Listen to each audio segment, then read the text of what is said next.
यह एक अदृश्य चैन सी बनती जा रही है, अदृश्य भावना बनती जा रही है कि हम जिधर भी जाते हैं उधर लोगों का पैर अपने आप चल पड़ते हैं। ये कौन सा भाव है? ये आप इस देश के मूल मालिक हैं, इस देश के आदिवासी हैं और अब आपने हुकार भरी है कि हमें हमारा हक चाहिए, इसलिए ऐसा हो रहा है। हमारे पूर्वजों की अधूरी इच्छा है। हमारे पूर्वजों की अधूरी इच्छा पूरी करने के लिए हमारे पांव बरबस चल पड़ते हैं। दोस्तों, आज यहाँ पर हम देखें तो एससी समाज के भाई भी हैं, ओबीसी समाज के भाई भी हैं और राजपूत समाज के भाई भी हैं और भील तो है ही सही। मेरा आप सबसे आग्रह है कि जो कौम अपना इतिहास नहीं जानती वह अपना भविष्य निर्माण नहीं कर सकती। यह बाबा साहब अंबेडकर ने कहा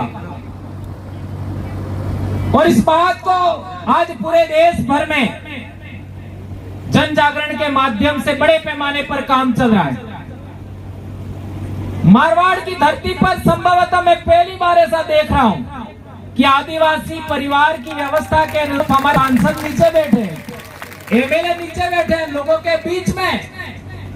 और देश में ट्रेंड हो गया था कि बड़े बड़े लोग मंचों पर बैठेंगे और दूसरे लोग फूल मालाएं करेंगे और दूसरे लोग नीचे बैठेंगे। लोकतंत्र में प्रजा के पास शक्ति होती है और प्रजा का प्रतिनिधि प्रजा के बीच में ही बैठना चाहिए। ये सबसे पहले हम लोगों ने बोला और उसका परिणाम आया, समाज ने सहज स्वीकार किया। आज हमारे मंचों पर हमारे बाप दादे बैठते हैं, हमारे बाप दादे जिनका खून हमारे अंदर मौजूद है, जिन्होंने इतिहास रच के गए हैं, जिन्होंने हमारे स्वाभिमान गर्व गौरव का एक इतिहास रचा है, उन आदर्श पुरुषों का स्थान हमारे से थोड़ा सा ऊपर होना चाहिए। ये पूर्वज पूजा का सिद्धांत है और उस पूर्वज पूजा के सिद्धांत को हमने एक्सेप्ट किया है। इसके लिए मंच पर हमारे बाप दादे बैठते हैं, हम नहीं बैठेंगे, ये बात हमें स्वीकारनी है। दोस्तों, आदिवासी कौन? तो कई सारी बातें आएगी, जिनका जीन, जिनका डीएनए यहाँ के लोगों से का हो, यहाँ जो पैदा हुए, कई बार से आए नहीं, कई बार गए नहीं, वो आदिवासी है। ये बात तो हम जानते हैं, लेकिन आदिवासी की एक सबसे बड़ी विशेषता क्या है? आदिवासी एक सबसे बड़ी विशेषता है, वह हर काम, हर निर्णय समूह में करता है। वो अकेले एक आदमी के निर्णय के आधार पर कभी नहीं चलता है। यह आदिवासियत है, यह सामुदायिक आदिवासियत है। और एक दूसरी बात, आदिवासी अपने पास जमीन भी होती है और किसी के पास जमीन नहीं है, कोई संकटग्रस्त है, उस समाज को भी अपने पास रखता है और अपना हिस्सा देता है और अपने बराबरी के आधार पर उसका मान सम्मान बढ़ाता है। उसको कहते हैं आदिवासियत। और एक बात आपने देखा होगा, आदिवासी समाज का पूजा पद्धति होता है, उसके अंदर महिला को भी बराबरी का सम्मान होता है, आदमी को भी बराबरी का सम्मान होता है। आदिवासियों में कोई बड़ा नहीं होता, कोई ऊंचा नहीं होता, कोई छोटा नहीं होता। ये आदिवासियत में ऊंच नीच, जाति व्यवस्था, वर्ण व्यवस्था नहीं होती है। मैं एक शिक्षक हूँ और आप लोगों ने देखा होगा 8वीं क्लास के अंदर आज का सामाजिक ज्ञान पढ़ लीजिए, उसमें आदिवासी का पाठ है। उसके अंदर क्या लिखा है? आदिवासी वे लोग हैं जो राजाओं के शासन में नहीं आते हैं, जो जाति व्यवस्था में नहीं आते, जो वर्ण व्यवस्था में नहीं आते। आदिवासियों का धर्म हिंदू, इस्लाम, ईसाई सबसे अलग है। यह 8वीं क्लास में लिखा हुआ है। तो किसका इंतजार कर रहे हो आप लोग? हमें किसी का झोला उठाने की जरूरत नहीं है, किसी की चादर बिछाने की जरूरत नहीं है। हम इस देश के मालिक हैं, हम इमिग्रेंट्स पीपल नहीं है, हम इंडिजिनस पीपल है। हमें मालिक की तरह सोचना होगा, हमें राजा की तरह सोचना होगा, हमें मजदूर की तरह नहीं सोचना है। ये बात याद रखिए दोस्तों। एक बार भील समाज समस्याग्रस्त है, ये तो हम जानते हैं। मेघवाल समाज समस्याग्रस्त है या नहीं है? है या नहीं है? है। जाट समाज समस्याग्रस्त है या नहीं है? है। न्यूनाधिक तो होगा। यस। और राजपूत समाज समस्याग्रस्त है या नहीं है?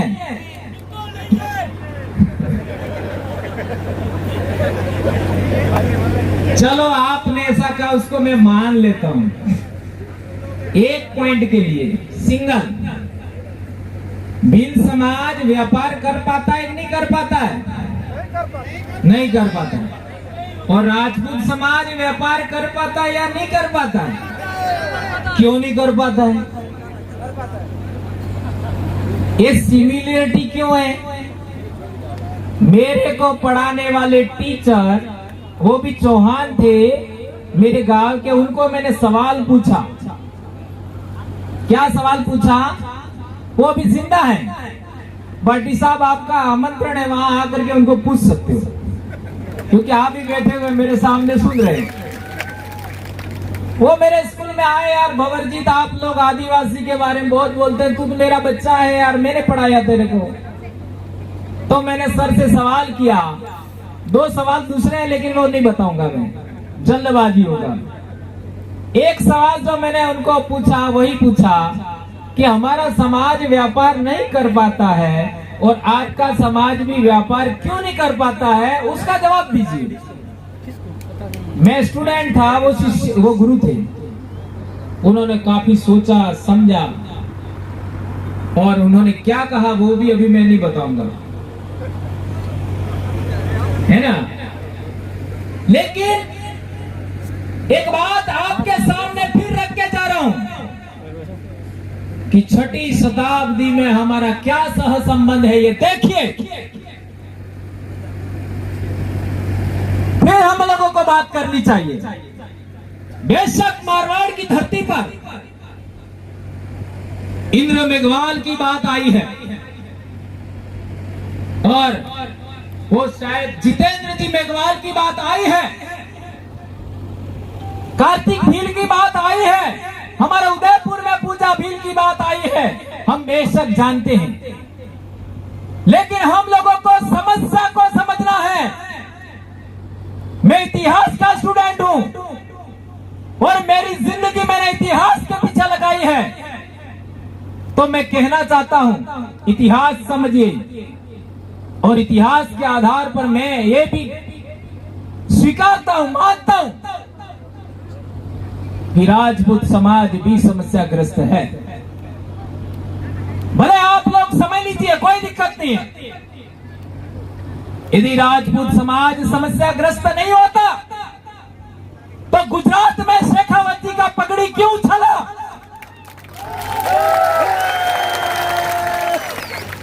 करणी सेना के राष्ट्रीय अध्यक्ष को क्यों मारा? यह है मेरा सवाल। इसलिए मेरे भाइयों, बल से काम नहीं लेना है, दिमाग से काम लेना है, बुद्धि से काम लेना है। हमारी सोच विज्ञान सम्मत होनी चाहिए, हमारी सोच लोकतंत्र सम्मत होनी चाहिए, हमारी सोच संविधान सम्मत होनी चाहिए और हमारी सोच प्रकृति सम्मत होनी चाहिए, हमारी सोच मानवतावादी भी होनी चाहिए। उसको ध्यान में रखते हुए, इतिहास को ध्यान में रखते हुए मैं पुनः कहना चाहता हूं कि जब अरबों का आक्रमण हुआ था तो भीलों ने उस समय नागभट्ट प्रथम को भी साथ दिया था। एम आई राइट? गलत है क्या? राइट है? कुछ तो कारण होगा। इसके बाद मारवाड़ पर शेरशाह सूरी का आक्रमण हुआ 1544 में। तब हमारे आदिवासियों ने सुमेलगिरी के युद्ध में इनका साथ दिया, राठौड़ों का। कुछ तो कारण होगा। हल्दीघाटी जंजाहिर हमारे भील नहीं होते तो मेवाड़ का आज आप लोग क्या इतिहास पढ़ते आप सब जानते हैं। और हमारे सामने राणा पूजा भील का ऑलरेडी लगा हुआ है फोटो। गुजरात की बात करो, आपका सोलंकी वंश का जो प्रथम राजा था वनराज जी है ना, हाँ वनराज जी शायद, उनका पिताजी का मृत्यु के बाद भीलों के बीच में लालन पालन होता है। और इसके बाद आपका ये पाटन, वहां का राज सिंहासन, वहां का राज स्थापित करने में योगदान। उसके बाद सोमनाथ का लड़ाई में हमीर गोहिल को किसने साथ दिया था? वेगड़ा भील ने। वेगड़ा भील की सेना पहले मरी, इसके बाद हमीर मरा।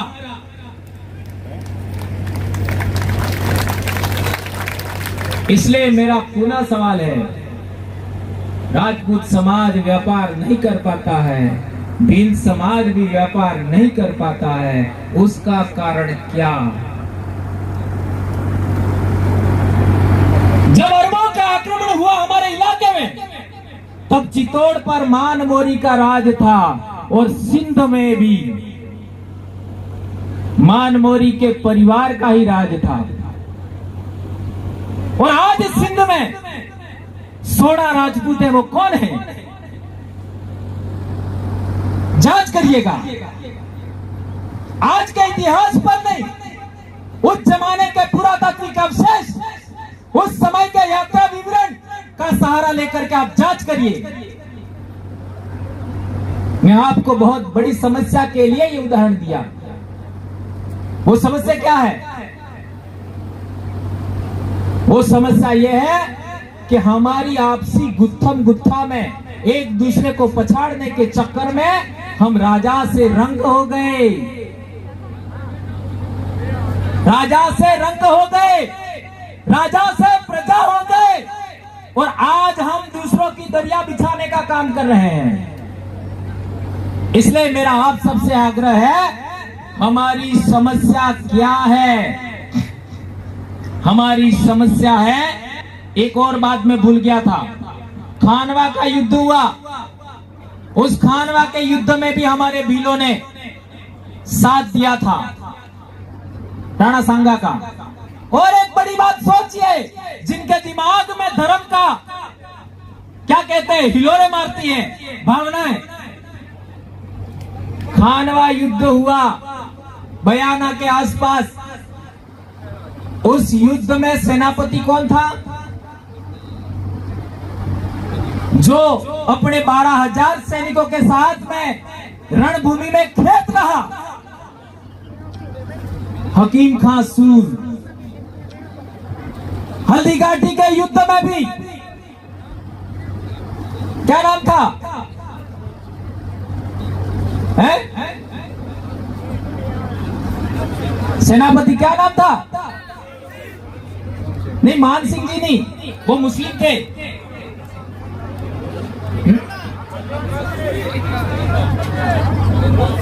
हकीम खां सूर उधर था खानवा में। हाँ, हसन खां मेवाती, यस यस, हसन खां मेवाती हो पे नाम है ना, इसलिए वो डिस्टर्ब हो गया। हसन खां मेवाती खानवा में और हकीम खां सूर हल्दीघाटी युद्ध में। देखिए, इतिहास इतिहास होता है। इतिहास पुरुष देश की माटी का होता है, देश का होता है, वो किसी समाज का नहीं होता। तो इन दो बड़े युद्धों में मुस्लिम समाज का योगदान है, आदिवासी समाज का योगदान है, राजपूत समाज का भी योगदान है। तो मेरा पहला सवाल था कि आदिवासी समाज समस्याग्रस्त है, सबको पता है। एससी समाज समस्याग्रस्त है, सबको पता है। ओबीसी समाज भी समस्याग्रस्त है। थोड़ा स्वीकार करेंगे, थोड़ा स्वीकार नहीं करेंगे, लेकिन है।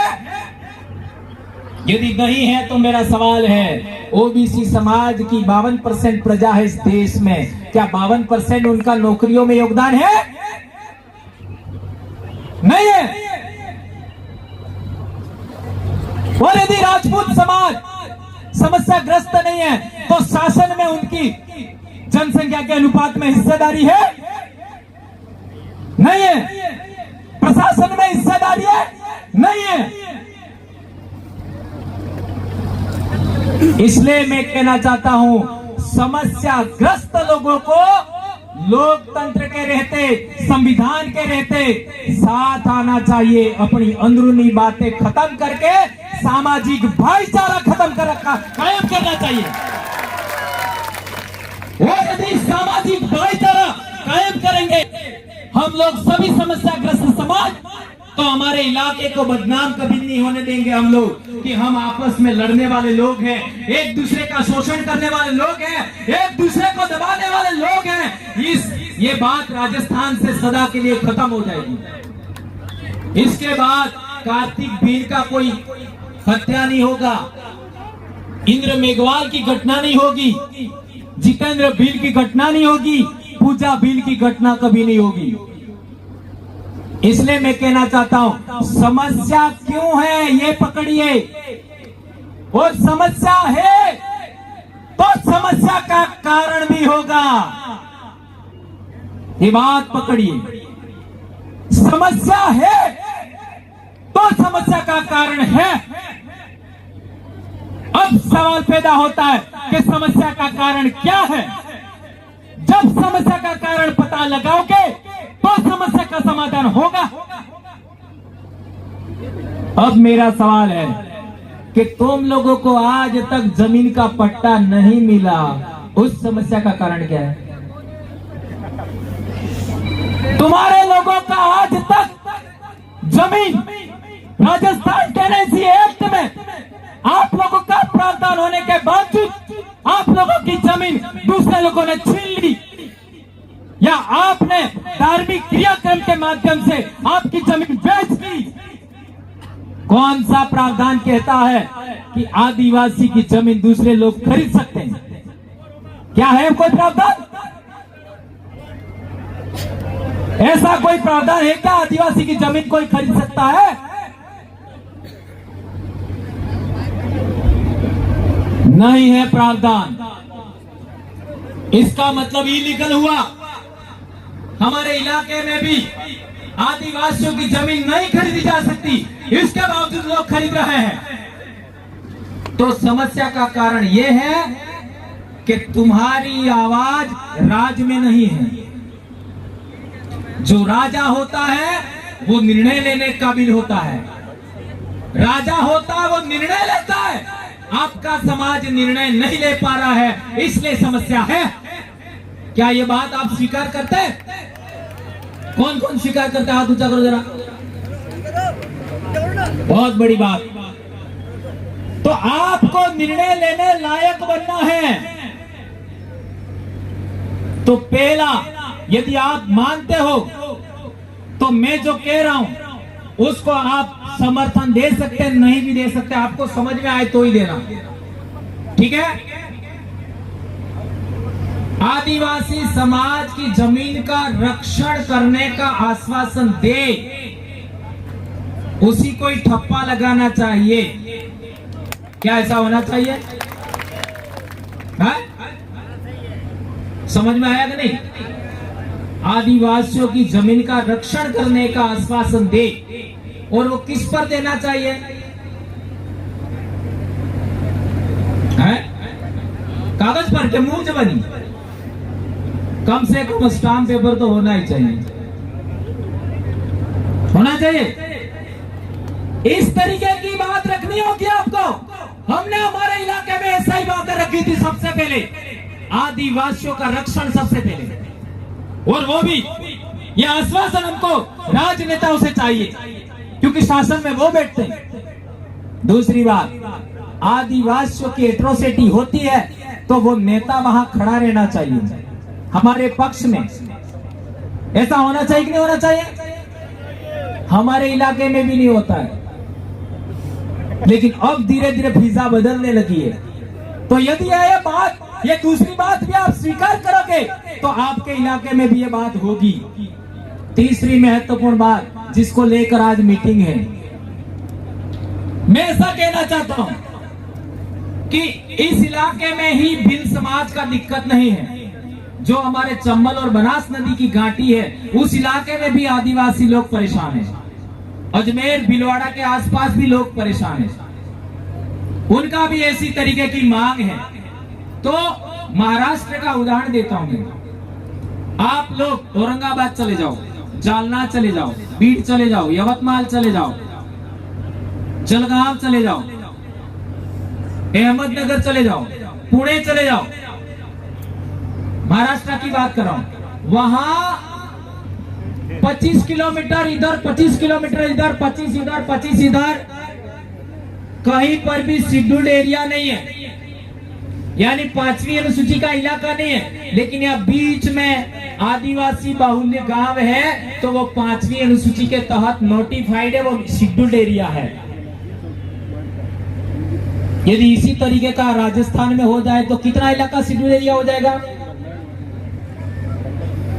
समझ में आया कि नहीं आया? जो आदिवासी गांव जिसमें 100% आदिवासी लोग रहते हैं, नंबर 1, और दूसरा 50% से ज्यादा आदिवासी लोग जिस गांव में रहते हैं उसको राजस्व गांव बना करके शेड्यूल्ड एरिया में शामिल कर दिया जाए तो यह आरक्षण की समस्या सदा के लिए समाप्त हो जाएगी पूरे राजस्थान में। क्या करना है? जो भी आदिवासियों की बस्तियां हैं उनको राजस्व गांव पहले घोषित किया जाए और इसके बाद उसको शेड्यूल्ड एरिया में शामिल किया जाए तो हम और आप एक हो जाएंगे। हमारे इलाके में जो लाभ मिलता है वही आपके इलाके में लाभ मिलेगा। और आज यदि 45% हमको आरक्षण मिलता है वो संख्या बढ़ जाएगी। जितनी संख्या बढ़ेगी आरक्षण भी बढ़ जाएगा तो सबकी रक्षा हो जाएगी। आज हमारे इलाके में देख लीजिए, डॉक्टर बन रहे हैं, इंजीनियर बन रहे हैं, अब आईएएस भी बनने लगे। ये शेड्यूल्ड एरिया का लाभ हमको पिछले 30-40 साल में नहीं मिला होता, आज का पीढ़ी है आगे नहीं बढ़ती। इसलिए मेरा आग्रह है कि हमारे जितने भी जनप्रतिनिधि बुद्धिजीवी साथी हैं, सबसे आग्रह है पूरे राजस्थान में सिंगल पॉइंट का डिमांड होनी चाहिए। सिंगल पॉइंट क्या? जो आदिवासी बस्ती है उसको रेवेन्यू विलेज, राजस्व गांव बनाया जाए, नंबर 1, और उस राजस्व गांव को अनुसूचित क्षेत्र घोषित किया जाए। ये आपका मांग करिए, इसके बाद कितना जल्दी बदलाव होता आप देख सकते हैं। ये मैं कहना चाहता हूं। ये मैं जो बोल रहा हूं वो डीटीएसए के विरोध में ऐसा नहीं कह रहा हूं। ये बात फिर कहीं ऐसा नहीं हो जाए कि बाबू जी ने गलत बात बोल दी। मैं जो बात बोल रहा हूं वो महाराष्ट्र में इंप्लीमेंट है, आंध्र प्रदेश में इंप्लीमेंट है, तेलंगाना में इंप्लीमेंट है, लागू है, वो बात कह रहा हूं मैं। और आपने देखा होगा महाराष्ट्र में जिला स्तरीय भर्तियों में एक नोटिफिकेशन आया था कि ग्रुप सी और ग्रुप डी में 100% रिजर्वेशन शेड्यूल्ड ट्राइब का होगा। ये भी नोटिफिकेशन आपने गवर्नमेंट ने जारी किया था, पारित हुआ था, आंध्र में भी हुआ था। इसलिए अनुच्छेद 244(1) के अधिकारों का प्रावधानों पर हम लोग थोड़ा सा अध्ययन करें और उसके अकॉर्डिंग हम लोगों को यह डिमांड जो मैंने बताई इस तरीके करते हैं तो हमें एक बड़ी सफलता मिल सकती है, ऐसा मुझे लगता है। और हम लोग सभी एक हो जाएंगे पूरे राजस्थान में। एक बड़ी बात, जब सभी लोग समस्याग्रस्त हैं और सभी समस्याग्रस्त लोग एक जगह इकट्ठा होते हैं और साथ साथ बैठते हैं तो एक बड़ी बात आती है। क्या बात आती है? कोई 5% समस्याग्रस्त है, कोई 10% समस्याग्रस्त है, कोई 50% समस्याग्रस्त है, और कोई 80% समस्याग्रस्त है। ये स्तरीकरण है, ये बात समझिए। इसको ऐसा कह सकता है राजपूत समाज 5% समस्याग्रस्त है, अभी उदाहरण के आधार पर। ओबीसी समाज 10% समस्याग्रस्त है, और मेघवाल समाज 50% समस्याग्रस्त है, और आदिवासी 80% समस्याग्रस्त है। लेकिन है तो समस्याग्रस्त। तो जब समस्याग्रस्त है तो हमें साथ बैठना चाहिए और देश का हुक्मरान बनना चाहिए। नहीं समझ में आया? और देश का हुक्मरान बनने के बाद हमारी सभी समस्याओं का एक झटके में समाधान करना चाहिए। संभव है। आप निर्णय लेने काबिल बनिए। यदि आप निर्णय लेने काबिल बनते हैं तो आपकी समस्याओं का सदा के लिए अंत हो जाएगा, ऐसा मुझे लगता है। आज हम लोग राजस्थान से बाहर दूसरे राज्यों में भी जन जागरण कर रहे हैं, कई समाजों का अलग अलग। आप लोगों ने मानगढ़ का कार्यक्रम देखा होगा, कितने लोग आते हैं मानगढ़ पर। हमने सिख समाज के लोगों को भी बुलवाया, जाट समाज के लोगों को बुलवाया, गुर्जर समाज के लोगों को बुलवाया। इस साल राजपूत समाज का भाई भी आया, हमने बुलाया नहीं, पहली बार आया। और वो भी बोला, मुस्लिम समाज के लोग भी बोले। ये सामाजिक भाईचारा धीरे धीरे कायम हो रहा है। इसका मतलब यह नहीं है हमारे अंदर छुआछूत का, हमारे अंदर शोषण का, हमारे अंदर दमन का, हमारे अंदर आपका क्या कहते हैं एट्रोसिटी का स्तरीकरण खत्म हो गया है। स्तरीकरण खत्म नहीं हुआ है, लेकिन हम हमारा शोषण करने वाले, दमन करने वाले समाज को सदा के लिए दुश्मन मान के चलेंगे तो हमारा आपस में ही टकराव होगा, हमारी समस्याओं का अंत कभी नहीं होगा। इससे अच्छा है हम आपस में टकराने वाले लोग, समस्याग्रस्त लोग आपस में बैठ करके बातचीत करना चाहिए, ये मैं कहना चाहता हूं। और बातचीत किस आधार पर? इसका इतिहास में आधार है, जो मैंने बताया था। अरब आक्रमणों के समय नागभट्ट के टाइम में हम लोग साथ आए थे, सुमेरगिरी युद्ध के समय हम साथ आए थे, आपका खानवा युद्ध के समय हम साथ आए थे, हल्दी घाटी युद्ध के समय हम साथ आए थे, वनराज सोलंकी के टाइम हम साथ आए थे, सोमनाथ में हमीर गोहिल के भी साथ बेगड़ा भील के रूप में हम साथ आए थे। कुछ तो वजह है, और वो वजह किसी को जाननी है तो मेरे से बहस कर ले, मैं बता दूंगा। इसलिए मेरे भाइयों, आप सबसे मेरा आग्रह है कि हमारे आदिवासी समाज की एकता कायम होती रहनी चाहिए। और एक बड़ी बात मैं कहना चाहता हूं कि आज की तारीख में हमारे बीकानेर संभाग में जो नायक समाज है वो कौन है? भील है। देख लीजिए खाजा नायक,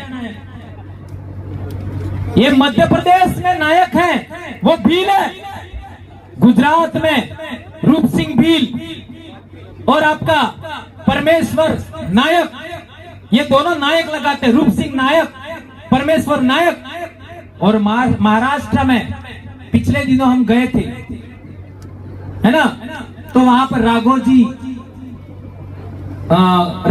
आपका क्या नाम है, राघोजी भांगरे। और अभी हम लोग एक और मूर्ति का स्थापना वहां करके आए हैं, है ना, भागोजी नायक, यानी नायक बीकानेर से लगा करके महाराष्ट्र के अहमदनगर तक नायक नायक नायक आदिवासियों में मिलता है। तो राजस्थान में जो भील समाज का एक हिस्सा एससी समाज में चला गया नायक के रूप में, वो बीकाजी जो राठौड़ थे उसके जमाने से, तो उनको भी हमारे समाज के अंदर शामिल किया जाना चाहिए। Am I right? क्या इसका आप समर्थन करते? तो मेरे कहने का मतलब यह है कि आपको समस्याएं समझने के लिए, समस्याओं का समाधान समझने के लिए इतिहास को आधार मानना होगा। मेरी सबसे बड़ी ताकत है इतिहास, और इतिहास की वजह से इतने लोगों को हम जोड़ने में कामयाब हुए हैं। इतिहास की कड़ियों को हमें समझना पड़ेगा। और मैं कहना चाहता हूं कि 6ठी शताब्दी में हमारे पूर्वज राजा थे वो कौन से धर्म को मानते थे, ये आज से रिसर्च करना, रिसर्च करना। और इसके लिए एक और बात कहना चाहता हूं कि बौद्ध धर्म की महायान शाखा थी, उसके देवी देवता कौन कौन से थे ये आप पता करना, किसी को पता नहीं है। उनके धर्म ग्रंथ कौन कौन से थे ये पता करना, किसी को पता नहीं है। यहां बैठे हुए किसी भी आदमी को ये पता नहीं है। बोलो, ये पढ़िए और सच्चाई जानिए। जैसा नक्ताराम जी ने कहा था, हमें नास्तिक नहीं बनना है, हमें आस्तिक नहीं बनना है, हमें वास्तविक बनना है। इसी तरीके से हमें वास्तविक इतिहास जानना है, काल्पनिक इतिहास नहीं मानना है। पुरातत्व के आधार पर प्रमाणित वास्तविक इतिहास को हमें स्वीकार करना है। यह बात हमें समझना पड़ेगा। इसलिए दोस्तों, आप सबने मेरी बातें सुनी, कितनी बातें आपको समझ में आई मुझे नहीं पता, लेकिन आप मेरी बातों को समझेंगे ऐसी मैं आशा अपेक्षा करता हूं। और आने वाले समय में हमारा इसी तरीके का कार्यक्रम बालोतरा में भी होना चाहिए। हो सकता है,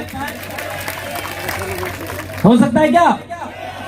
तो इसकी तैयारी आज से शुरू करो, हम आने के लिए तैयार हैं। इसी तरीके का कार्यक्रम पाली में भी होना चाहिए, जालोर में भी होना चाहिए, और लास्ट में जोधपुर में भी होना चाहिए। ये कह रहे कल ही कार्यक्रम है, जैसलमेर में भी होना चाहिए। जहां भील रहता है वहां होना चाहिए। जय भील प्रदेश का नारा ऐसे थोड़ी दिया है।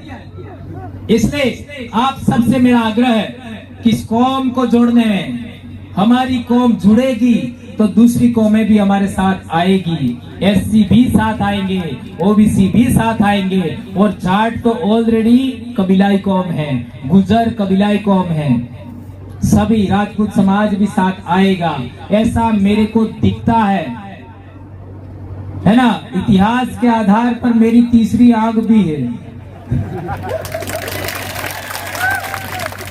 ऐसा कह दिया थोड़ा गड़बड़ हो गया, लेकिन मैं 2015 में जैसा सोचता था ऐसा हो गया।